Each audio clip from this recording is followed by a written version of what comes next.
which allows you to do different things. And then for right now, sorry.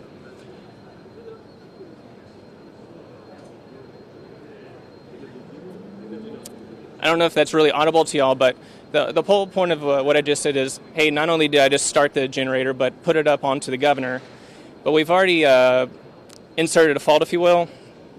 You know, lights come on, you can't really hear it as well because I have the volume down, but the generator came down, so it's just idling. I clear the fault, goes back up, some amount of time, it's going to click in again. Either way, it's a simple point of showing that, hey, we can insert faults into the system. Now, with what we've done for this, to go into the curriculum for the sailors, is now, okay, they know there's a fault, they need to troubleshoot. Let's turn this off real quick. What we have is, you know, the schematic of this system that the sailors are supposed to troubleshoot. Oh, yeah, that's clear to me. Yeah. Now, granted, I'm cheating because I know what the fault is. I know it has to deal with this K19 relay. But what this enables us to do is to follow, you know, the diagrams, send it to the instructor. The instructor can see, okay, you were on the right track or wrong track to troubleshoot, you know, said fault. Then from there, we can even hook up, you know, a multimeter and, no kidding, troubleshoot down to the singular fault that we've inserted into the system. So from a Navy standpoint, this is great training because we can do this time and time again. We don't have to worry about finding the broken pieces. We don't have to worry about setting up. Our setup is simply getting onto a computer and entering some faults. But now to switch over to a different product. So the whole idea here is to break it in this environment, make your mistakes in this environment, because that's the way you learn, right? I know when I was growing up as a kid, I was always afraid of failure. And whether it was a test, whether it was anything, we put so much pressure on ourselves, but we don't realize that failure is actually part of success. And it took me a while to get my thick head around that, but once I did, it made all the difference in the world. So that's what training like this is all about. Okay. Now, you guys recognize that kind of controller, I'm sure. Outstanding. All right, so this is a Visit 3D, or Virtual Interactive Shipboard Instructional Tour 3D. And what we have here is the 4-compartment lower level of a Virginia-class submarine. And yes, we have a very high-end, you know, input device, you know, Xbox remote, that we use to navigate around the ship. And this is great, you know, training for the sailors when they want to familiarize themselves with the space. You know, the basic enlisted submarine school sailors, you know, the submarine sailors that have not yet gotten to a boat, they're fresh out of boot camp, they don't know where things are inside the boat. This is what, you know, Visit has been designed for and thought of, you know, from the undersea aspect. They can go through and find everything. So Harry's entering in the torpedo room, obviously torpedoes, and you know, look around. And this is, you know, almost down to a pinpoint accuracy of what a torpedo room on a Virginia class looks like. They're from CAD drawings, they're from 3D scans.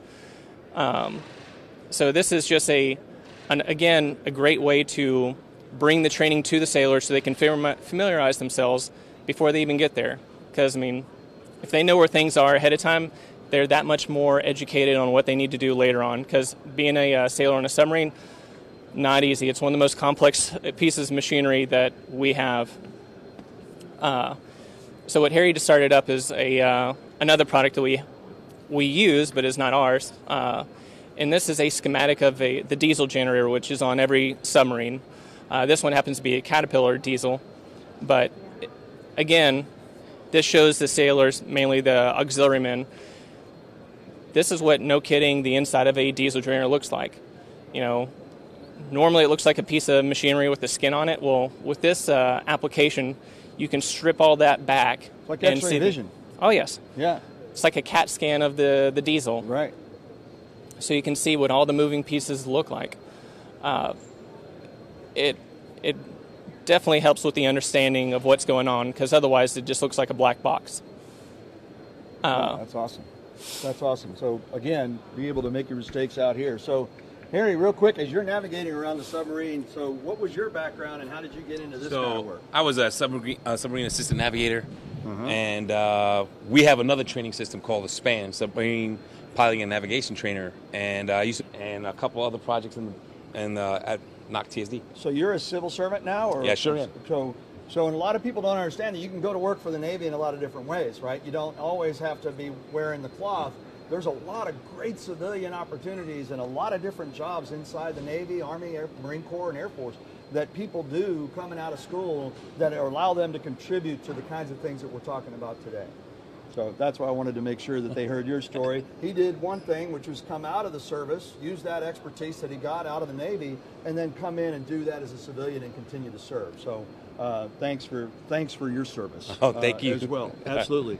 So what else do you got there, Ryan, before we transition? But we talked about the fact that, obviously, as you can imagine, you're seeing this on a big screen, but you can also do this in a VR environment, right? And with VR goggles, kind of hard to get the iPad and the camera underneath the VR goggles, but a similar kind of thing can be done that way. So you're going to see Ryan mess up his hair and put on some VR goggles and also incorporate sound, kind of like the same thing on the higher end gaming stuff that you see today.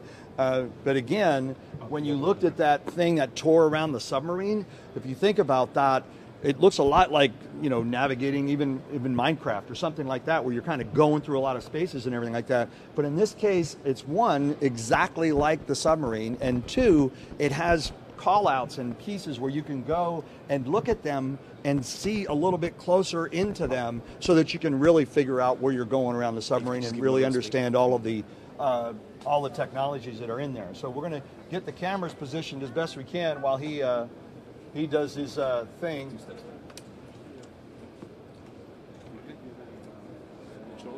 Yeah, no, you look great. You look great, man.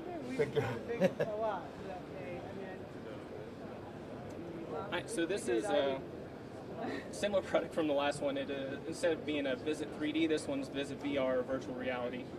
And I'm sure some of y'all are maybe familiar with a little bit of virtual reality with putting on these headsets. Maybe you've gotten a little bit of motion sickness.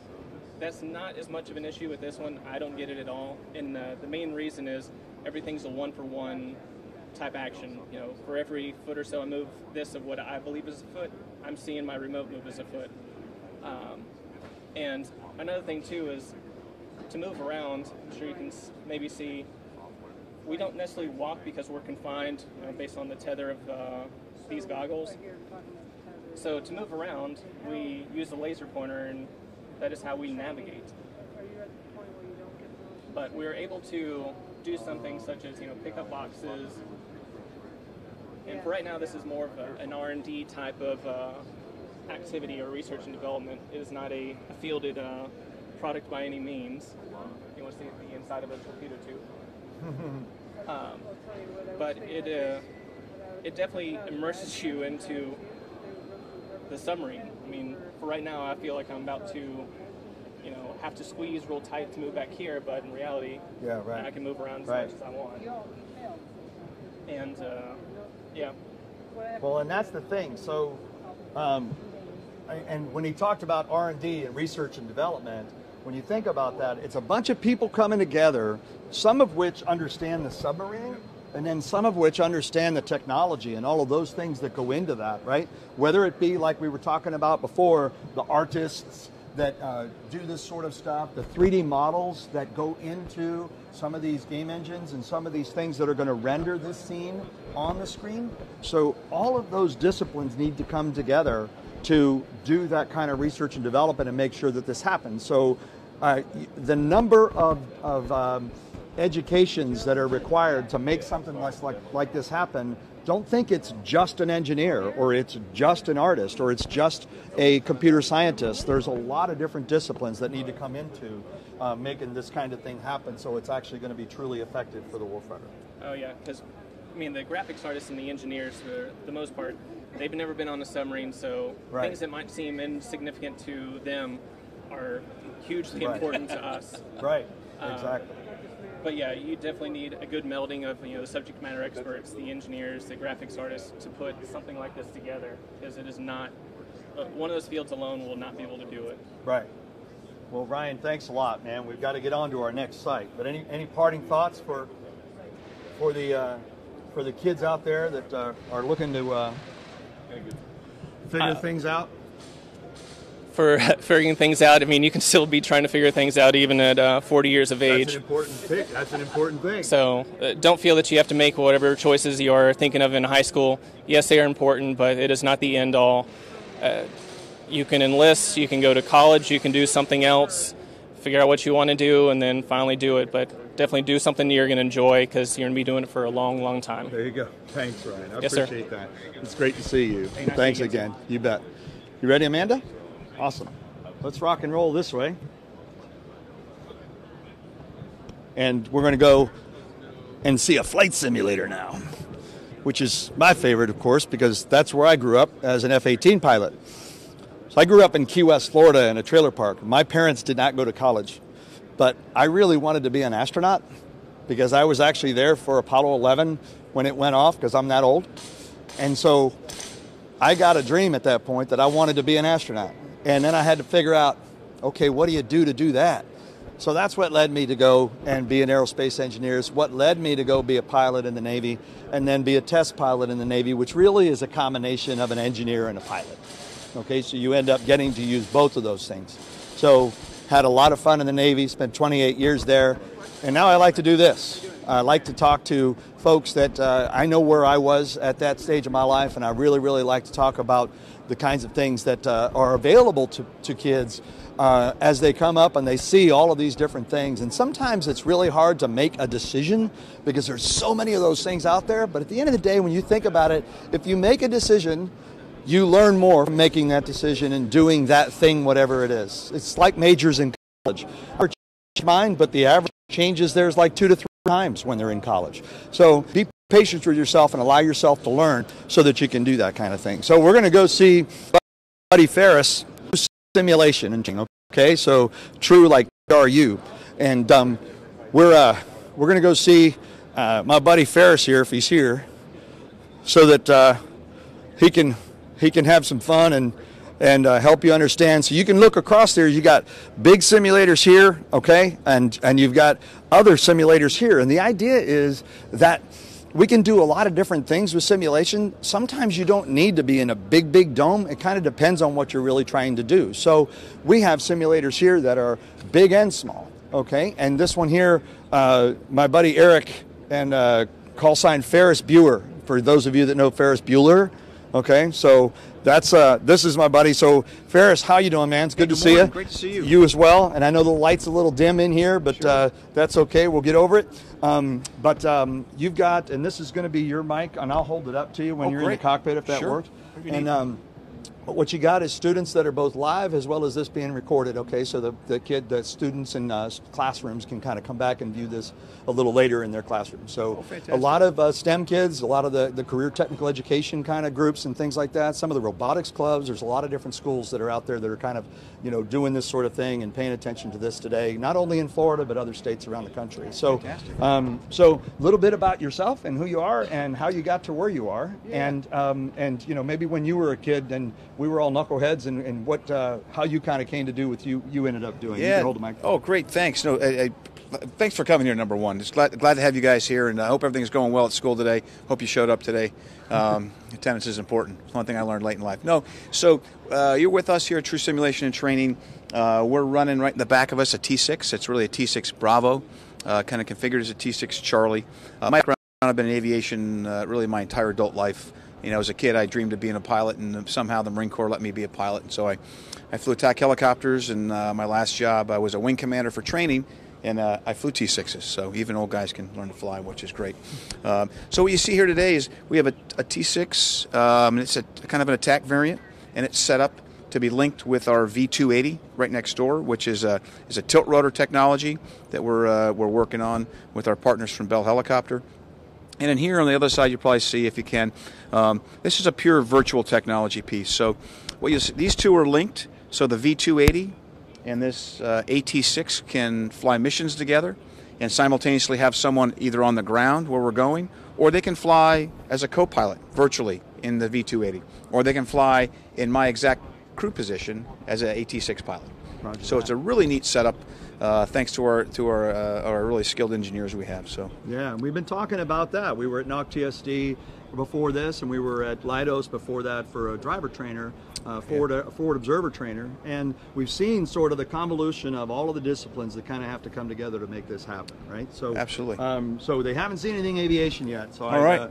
I said that for you. All right. Well, let me hop in here Yep. and see if I can. He'll hop in. Come on and get closer, guys, and.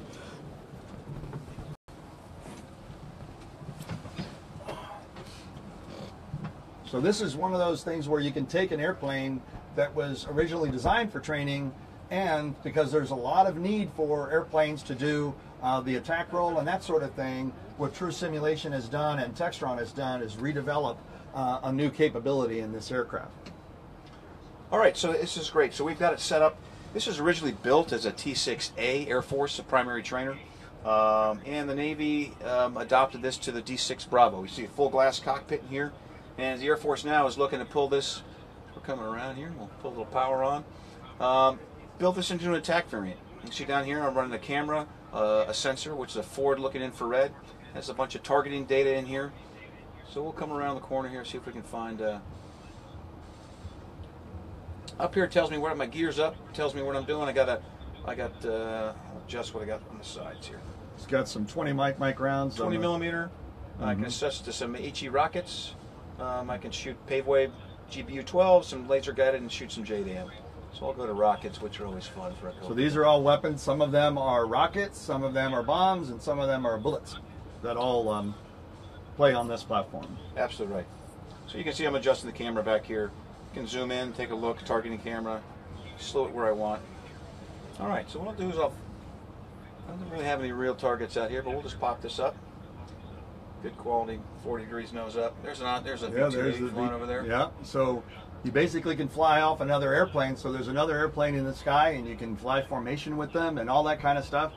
So we talked a lot about it, Ferris. We talked about the fact that, we do this, and it looks like gaming and all that kind of stuff, but we do that for a specific reason, and this is a different application of that technology that has to do with learning and proficiency. Absolutely right. You can go through all your checklists. You can do all your mission planning, all your briefing.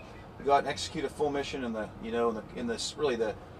safety of it, and you get the chance to stop things. If people are doing things that are really, you can freeze training, and you can just reboot training without having to do it in the live airframe. Or a V280, that is. All right, I'll underrun him. Cool looking aircraft. Oh yeah, there he is. All right, I'm gonna come right. So, and at these shows, the reason that a lot of these folks show these technologies to potential buyers and for people to better understand what technology is really out there. So it's a really, really important place for people to understand how technology is improving and how that can be done, how that can be used towards the mission of both the Department of Defense and our international customers. So here's a lake. This is not an authorized range. This is just off the Yuma range, but we'll go ahead and shoot it anyway? We'll shoot it anyway. Put some rounds down range. Exactly. Put some rockets in there. A little more gun. There you go. Yeah.